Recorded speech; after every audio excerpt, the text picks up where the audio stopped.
Nú ætlum við aðeins að skoða hvað það kostar að taka lán. Páll tekur 500.000 kr. lán til 3 mánaða. Mánaðarlegir vextir 0,7%. Lántökugjald 4.000, mánaðarlegur kostnaður 490 kr. Hvað þurfti hann að borga eftir 3 mánuði? Hérna þurfum við að gera 500.000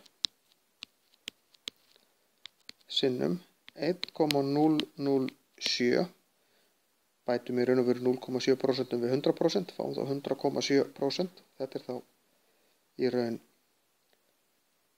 tugabrótið, en af því þetta eru 3 mánuður þá þarf þetta að vera í 3. veldi. Því ég ger þetta 3 svarsist, einu sinni fyrir hvern mánuð. Út úr þessu fæ ég 510.574.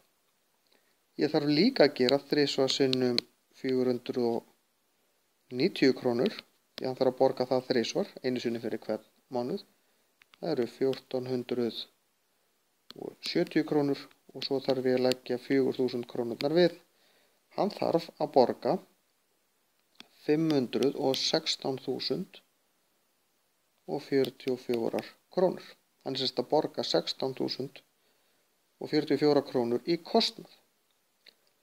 Og þá er það spurning, hver var hlutfallstala kostnaðar hérna fyrir heilt ár? Þá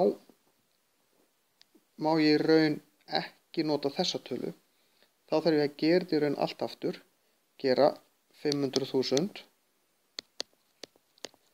sinnum 1,007 í 12. veldi og þá fæ ég 543.655.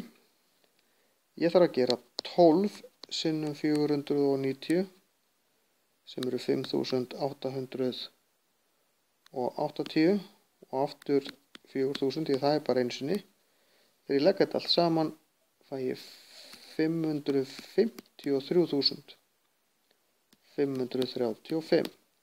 Til þess að finna hvað það er, og vextirnir eru þá 53.535, þá þarf ég bara að gera hluti deilt með heild,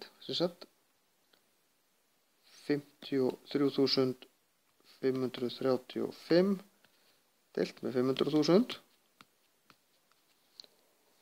og þá fæ ég 0,107 sem gefur mér 10,7% sem er þá hlutfallstala vaxta eða hlutfallstala kostnaðar sem er sami hluturinn.